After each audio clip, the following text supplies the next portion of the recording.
Então, meus irmãos, hoje o tema intitulado é mais um capítulo do Evangelho segundo o Espiritismo, é o capítulo 11, Amar o próximo como a si mesmo, e quem irá nos falar é o nosso irmão Milton Vieira, que é da nossa casa GIAC. Uma boa palestra a todos. Queridos irmãos, queridas irmãs,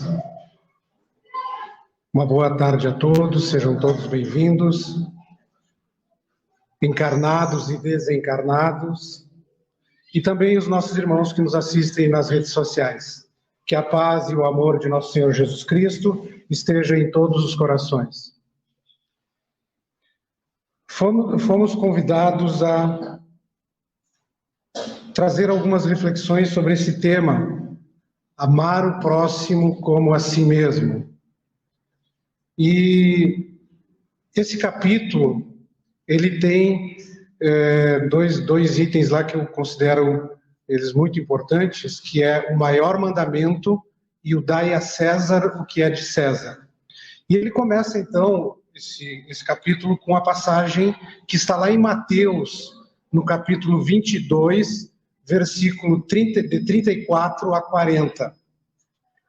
Os fariseus, tendo sabido que ele tinha feito calar a boca dos saduceus, reuniram-se, e um deles, que era doutor da lei, veio-lhe fazer esta pergunta para o tentar. Mestre, qual é o maior mandamento da lei? Jesus lhe respondeu: amareis o Senhor vosso Deus de todo o teu coração, de toda a tua alma e de todo o teu espírito. É o primeiro e o maior mandamento. Eis o segundo, que é semelhante àquele: amareis o vosso próximo como a vós mesmos. Toda a lei e os profetas estão contidos nestes dois mandamentos. Mandamentos, então, que estão lá em Mateus.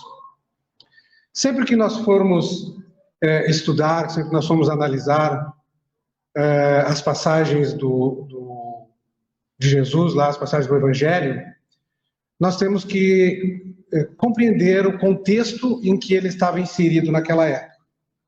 E o contexto deste aqui é o Novo Testamento, que retrata a vida e a obra de Jesus. Quando Jesus esteve encarnado aqui conosco, ele viveu em lugares que eram administrados por governadores romanos, que impunham o poder deles de forma arbitrária, sem regras, sem um fundamento lógico, né? Dependia apenas do livre-arbítrio daquele que estava agindo, daquele que estava ali. Isso, então, sobrecarregava, pesava muito forte sobre os habitantes da Palestina e das demais regiões ao redor ali. Então, a pregação evangélica de Jesus nessa época era de caráter de libertação desse jugo, dessa opressão. E essa nova revelação de Jesus, então, incomodava muito os poderosos daquela época, né? Então eles faziam bastante perguntas, estavam sempre questionando Jesus, para ver se Jesus se confundia, para ver se Jesus se traía em alguma resposta, para que eles pudessem condená-lo como embusteiro.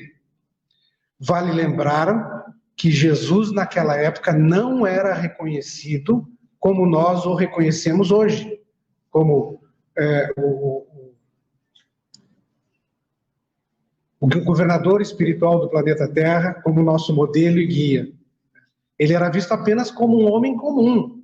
Então os fariseus e os saduceus queriam saber se o que Jesus falava era coerente, se o que Jesus falava era importante, em que era baseado o que Jesus falava.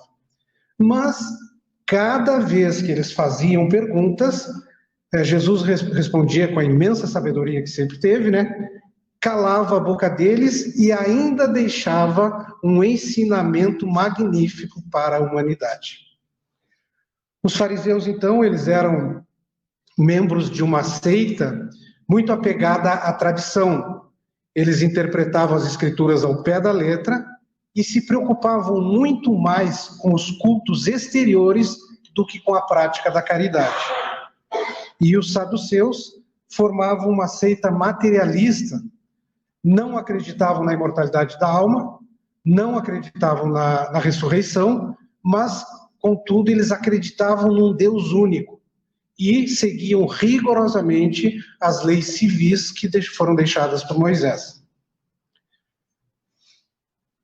No Evangelho de Mateus, no capítulo 5, versículos 17 e 18, está grafado assim: não penseis que eu vim destruir a lei ou os profetas. Não os vim destruir, mas cumpri-los.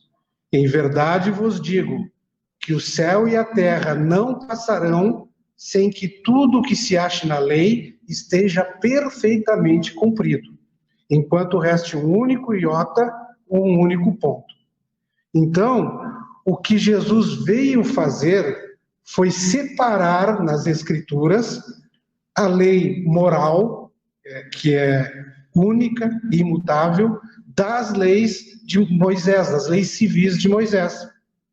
Fez um resumo do Decálogo, dos 10 mandamentos, que ele resumiu tudo em um só, muito mais abrangente, muito mais profundo, muito mais amplo, que traduz, então, toda a moral dos ensinos dele, de Cristo, e também os ensinos dos profetas.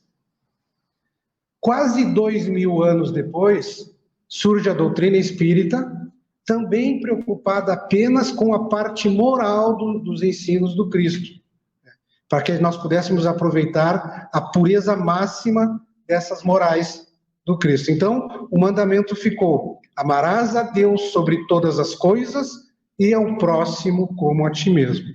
Então, essa lei, esse mandamento, ele nos ensina que para amar a Deus, nós precisamos amar o próximo. E para amar o próximo, nós precisamos primeiro amar nós mesmos. Amar a si mesmo, assim, uma vista superficial, pode parecer um sintoma de orgulho ou de egoísmo em grau máximo. Mas não é. Amar a si mesmo é valorizar-se como pessoa. Amar a si mesmo é valorizar-se como espírito. É se aceitar tal como é. Amar a si mesmo é cuidar da saúde física, da saúde mental, da saúde emocional, da saúde espiritual. A autovalorização a gente se aprende na família, tá? Desde pequeno, enquanto criança. Caso contrário, nós vamos ter grandes dificuldades depois na juventude ou em tempos mais maduros. E uma criança que é mal amada, que é rejeitada, vai ter sérios problemas mais tarde em situações em que ela vai se sentir frustrada. E a área que mais afeta nessa questão toda é a área emocional. E os pais são os grandes responsáveis, formadores da autoimagem dos filhos. Os pais são aquele espelho onde os filhos vão se ver e, através deles, aprenderem a se valorizar como pessoa. Obrigado, José.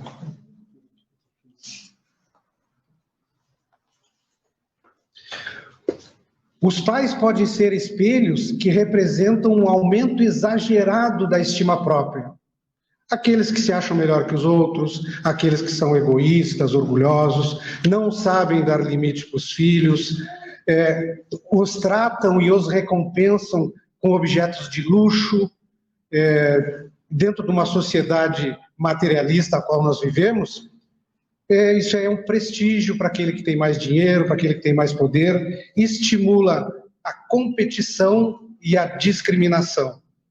Pessoas criadas assim, não aprendem a se amar e não conseguem amar ninguém nem serem amadas. Os pais também podem ser espelhos que representam uma diminuição exagerada da autoestima. Aqueles que têm uma baixa autoestima.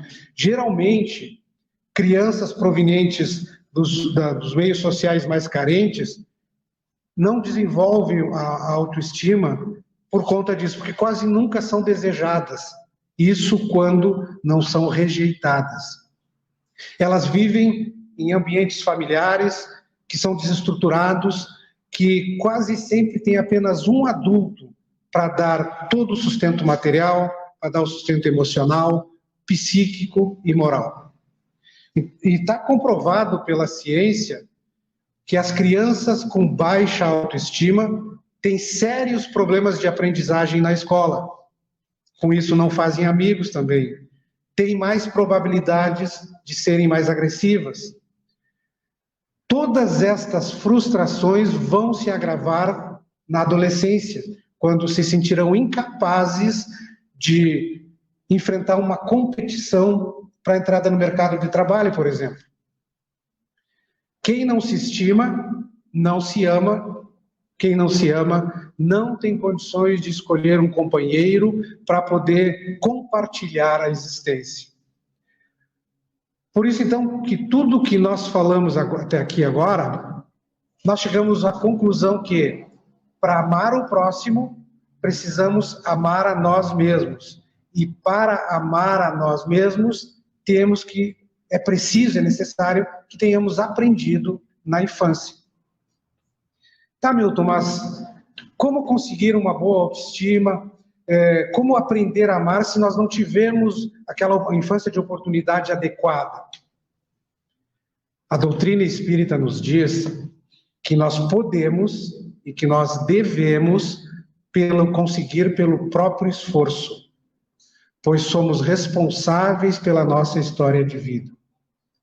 Não adianta ficar culpando os pais nem a sociedade, apesar de todos os impedimentos que possam atrapalhar a nossa realização, nós somos responsáveis, cada um pela sua história de vida. A aceitação de quem nós somos é que vai nos levar à valorização da vida. Precisamos aprender que nós nascemos para nos tornarmos melhores. Nós possuímos livre-arbítrio, nós podemos mudar a nossa trajetória. Ela só está condicionada ao nosso grau evolutivo. Essa é a única condição, essa é a única limitação. Então, nós temos capacidade para isso. Quem ama a vida é otimista, é capaz de enfrentar e de mudar as circunstâncias desfavoráveis que estão atrapalhando. Amar ao próximo como a si mesmo. Nesta frase, encontramos 3 palavras que são chaves para nós podermos compreender e executar essa atitude de amar ao próximo como a si mesmo. As palavras são amar, próximo e si mesmo. Vamos ver um pouquinho o que diz cada uma. Amar, relativo ao amor, derivado do latim amore, é um vocábulo polissêmico, ou seja, suscetível de várias definições. É por isso que se diz que o amor não é definível. Na cultura grega, por exemplo, amar implica em conhecer, conhecer implica em amar. Na cultura judaico-cristã, o amor não partirá nem do homem e nem do mundo, partirá sempre de Deus. Então, embora o termo seja polissêmico, nós podemos trazer aqui uma definição mais próxima, conforme nos diz o Rino Curti, no livro Espiritismo e Reforma Íntima. Ele diz assim: o amor é a totalidade dos sentimentos e desejos que estruturam o pensamento para a liberação de energia e de forças que guiam a ação na produção do bem e possibilitam a aquisição de qualidades constituintes do crescimento do espírito. A palavra próximo é cada pessoa em particular, parente, amigo, colega, aqui ou em qualquer lugar. O nosso semelhante, que é o conjunto de todos os homens, ou de todos os humanos. A parábola do bom samaritano explica muito bem essa questão dos nossos semelhantes, nesse contexto todo. E Jesus, nessa parábola, quis demonstrar que a caridade, que a salvação da alma, independe do credo religioso. E o que importa é nós auxiliar o próximo, independente dele professar ou não a nossa religião. E nós podemos ampliar muito mais essa questão do nosso próximo. Porque vejamos assim, se a caridade é a salvação que não envolve credo religioso, nem segmento religioso, a natureza, a fauna, a flora, isso também são nossos próximos, porque eles não expressam nenhuma fé religiosa, também foram criados por Deus, que nem nós, então eles também são nosso próximo. Então, preservar a natureza, preservar a fauna e a flora é uma forma de amar nossos próximos criados por Deus. O Espírito Emmanuel, no livro Taça de Luz, na mensagem psicografada por Chico Xavier, mensagem diante do próximo, ele nos diz assim: o próximo, em cada minuto, é aquele coração que se acha mais próximo do nosso, por divina sugestão de amor no caminho da vida. No lar é a esposa ou esposo, os pais e os filhos, os parentes e os hóspedes. No templo do trabalho comum é o chefe e o subordinado, o cooperador e o companheiro. Na via pública é o irmão ou amigo anônimo que nos partilham a mesma estrada e o mesmo clima. Na esfera social é a criança e o doente, o desesperado e o triste, as afeições e os laços de solidariedade em comum. Na luta contundente do esforço humano, é o adversário e o colaborador, o inimigo declarado ou oculto, ou ainda associado de ideias que se expressam por nossos instrutores.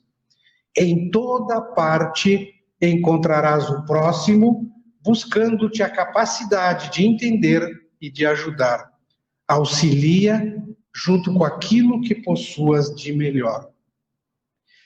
E para justificar e fortalecer a nossa fala anterior, que nós dissemos que a natureza, a fauna e a flora também são nossos próximos, Emmanuel, também no livro Dinheiro, psicografia de Chico Xavier, ele, na mensagem Diante de Deus e de César, ele tem um trechinho que ele diz assim: auxiliar os outros é recomendação do céu, e em razão disso, auxiliemos sempre, seja amparando um companheiro infeliz, protegendo uma fonte d'água ameaçada pela secura, ou plantando uma árvore benfeitora que amanhã falará por nós à margem do caminho. E a terceira palavra, a si mesmo. Para entender a profundidade desta expressão, nós devemos partir de nós mesmos, ou seja, cada um de nós procurar conhecer a si mesmo. Mas é possível? Como será? Sócrates, aquele filósofo sábio lá do passado, no método dele, ele levava cada um dos interlocutores, cada pessoa que ele conversava, ele levava eles a refletir sobre si mesmo, no sentido de tomar consciência da sua ignorância e, com isso, adquirir o verdadeiro conhecimento. Como o conhecimento tinha relação com o bem, quanto mais conhecimento se tinha, menos mal se praticava. Amar ao próximo como a si mesmo implica, então, em cada um de nós conhecer o seu eu interior, o seu eu espiritual, e para conhecer o seu eu interior é aconselhável seguir as instruções de Santo Agostinho, que tem lá na resposta da pergunta 919 do Livro dos Espíritos, onde, num pequeno trecho, ele diz assim: fazei o que eu fazia quando vivi na terra.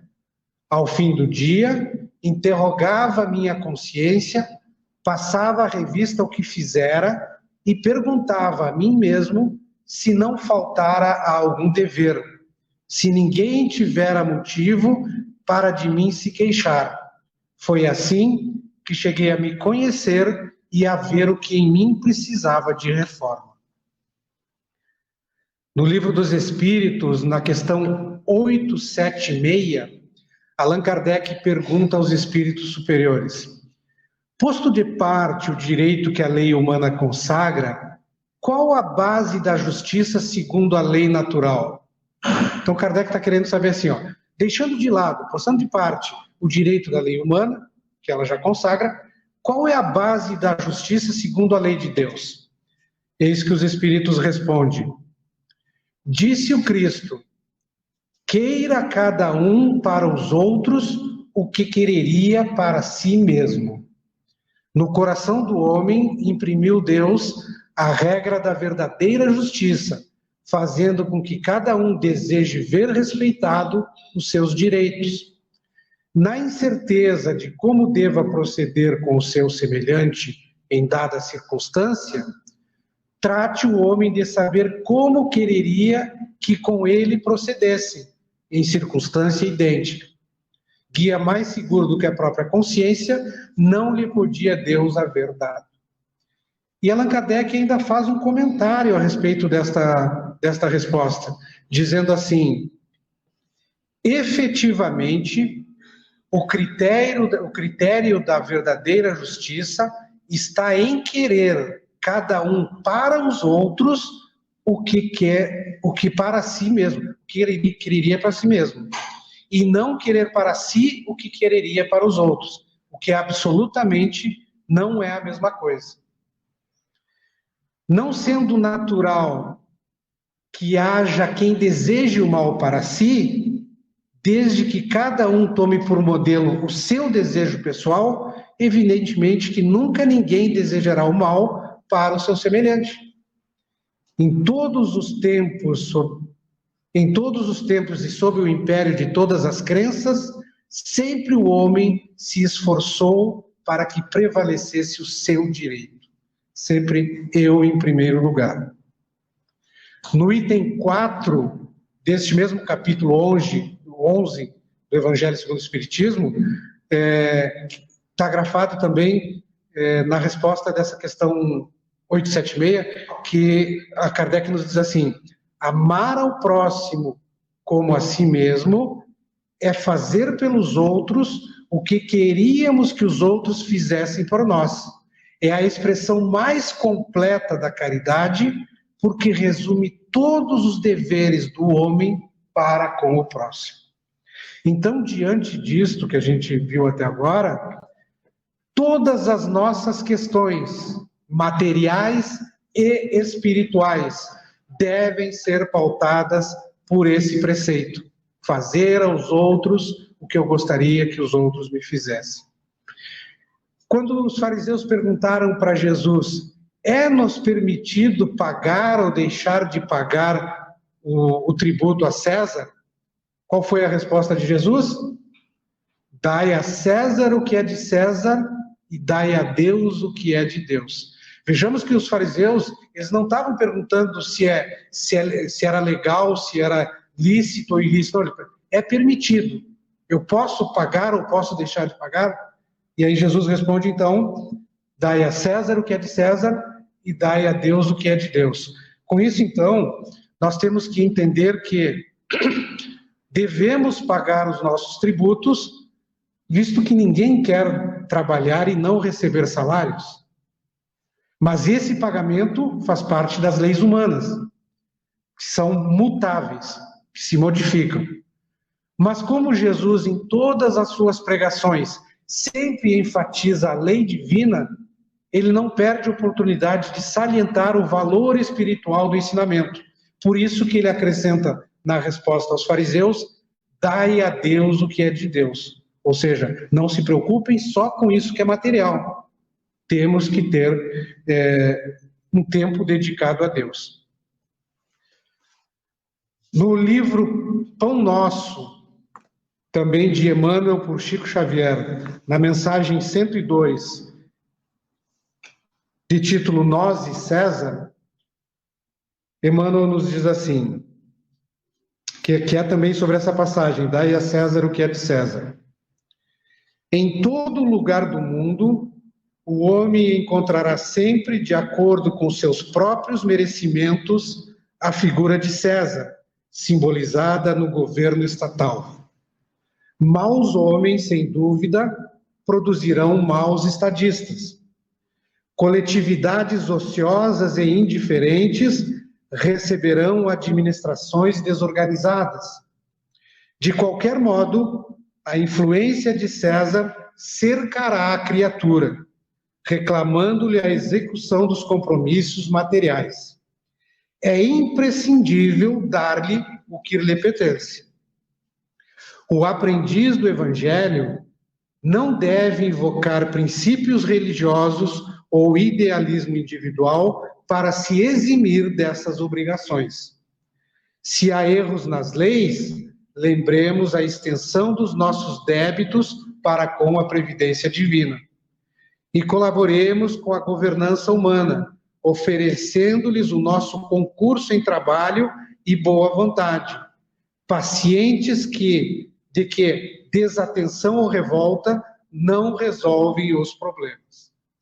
Preferível é que o discípulo se sacrifique e sofra demorar sem atraso, antes as leis respeitáveis que o regem, transitoriamente, no plano físico, seja por indisciplina diante dos princípios estabelecidos ou por doentio entusiasmo que o tente avançar demasiadamente à sua época. Há decretos iníquos? Recorda se já cooperaste com aqueles que te governam a paisagem material. Vive em harmonia com os teus superiores e não te esqueças de que a maior posição é a do equilíbrio. Se pretendes viver retamente, não dês a César o vinagre da crítica acerbada. Ajuda-o com teu trabalho eficiente, no sadio desejo de acertar, convicto de que ele e nós também somos filhos do mesmo Deus. Então, a orientação do Cristo para que amemos o próximo como a nós mesmos é fácil de ser repetida, é fácil de ser falada, de ser entendida, mas ainda está um pouco distante de ser vivida, de ser vivenciada. Quando Jesus faz essa recomendação, ele não estabelece nenhuma condição, ele simplesmente diz, ame, que é para amar o próximo como a nós mesmos. Embora nós saibamos que temos a tendência de consagrar maior autoestima, maior amor para aqueles que concordam com os nossos pensamentos, aqueles que convivem no nosso dia a dia, aqueles que concordam com os nossos hábitos já enraizados, mas nós não podemos esquecer que nem sempre as nossas interpretações são as melhores, que nem sempre os nossos costumes são os mais nobres, que nem sempre as nossas diretrizes são as mais elogiáveis. Então, é importante nós quebrar essa concha de egoísmo e nos dedicarmos ao próximo conforme Jesus recomenda. Não pela servidão afetiva, que se ligam ao nosso roteiro pessoal, mas pela fidelidade que se dedicam em favor do bem comum, em favor da coletividade. Então é imprescindível aperfeiçoar o nosso modo de ver e de sentir, para nós podermos evoluir a uma vida mais superior. Existem pessoas com as quais a gente não trocamos afetividades, tem pessoas que na presença até algumas causam aversão. O que fazer nesse caso? Pois bem, se não conseguimos amar, o importante é não desejar-lhes o mal. Mas nós devemos quebrar de uma vez por todas essas algemas do desafeto, não lhes enviando vibrações negativas. Jesus recomenda também que nós amemos os nossos inimigos. Sabemos que isso é difícil num momento evolutivo que nós vivemos, mas não é impossível. Então, basta que nós começamos a ver os nossos inimigos também como um irmão, como um filho de Deus que carece do amor de Deus, assim como nós. E como praticar, então, o amor ao próximo? A prática do amor ao próximo pode ser vista quando a gente é obediente aos ensinamentos de Jesus, ou seja, quando a gente cumpre as leis divinas. Nesse sentido, então, quando nós perdoarmos, não 7 vezes, mas 70 vezes 7, quando nós aguardarmos 1 semana, 2 semanas, 1 mês, 1 ano, para ir xingar o nosso vizinho que nos disse algo que não gostamos, quando nós exercitarmos a paciência nos momentos mais críticos e mais difíceis, quando nós fizermos todos os esforços para não nos omitirmos, aí nós estamos exercitando o nosso amor ao próximo. Então nós podemos chegar à conclusão de que o amor ao próximo, amar ao próximo como a si mesmo, é um trabalho árduo, mas é intransferível, ninguém vai fazer por nós, cada um tem que fazer por si. E deve começar bem, porque senão o resultado vai ser nulo. Muitas vezes, o amar ao próximo como a si mesmo implica num sacrifício total da liberdade humana, e nem sempre nós estamos dispostos a praticá-la. No livro Escrínio de Luz, também de Emmanuel pelas mãos de Chico Xavier, tem uma mensagem aqui que eu gostaria de trazer que diz que é Os Minutos de Deus. Se é imperioso reconhecer a nossa obrigação de dar a César o que é de César, somos constrangidos a observar que a experiência material reclama excessivamente da criatura. O homem, quando integrado nas funções básicas habituais, é convidado a obrigações 1000 cada dia. Preocupações, ansiedades, exigências e ilusões obscurecem a visão da alma encarnada, que pouco a pouco, quase sempre, desce devagar ao abismo largo da tristeza e do desencanto, quando não dispõe dos recursos da fé. Isso, contudo, acontece vulgarmente, porque raros são os homens que se lembram dos minutos de Deus no círculo das horas. Não nos esqueçamos de que o poder humano, seja qual for a sua origem, procede do Eterno Pai. E se é justo pagar os tributos que nos competem na esfera densa da carne, quando nos envolvemos nesses fluidos, ninguém está impedido de libertar-se em espírito a fim de procurar o Senhor e fruir-lhe a bondade divina. Então, inicia a tua obra de autolibertação concedendo alguns instantes ao Criador em suas criaturas e em suas edificações, cada dia distribuindo algo de ti mesmo em amor, em generosidade, em paz, em cooperação, em bom ânimo e alegria, e observarás que o espaço e o tempo do Senhor em tua vida crescerão gradativamente, exonerando-te de pesados impostos para com a experiência comum. Entregar a César o que lhe pertence, mas não, entregue a César o que lhe pertence, mas não esqueça as obrigações que nos ligam ao alto, porque assim nos adiantaremos para as celestes moradias, confiando os nossos melhores sentimentos ao culto da fraternidade, com trabalho espontâneo, em benefício dos nossos semelhantes em toda parte. Ninguém permanece inibido de cultivar a verdadeira felicidade, que somente floresce e frutifica no santuário do coração.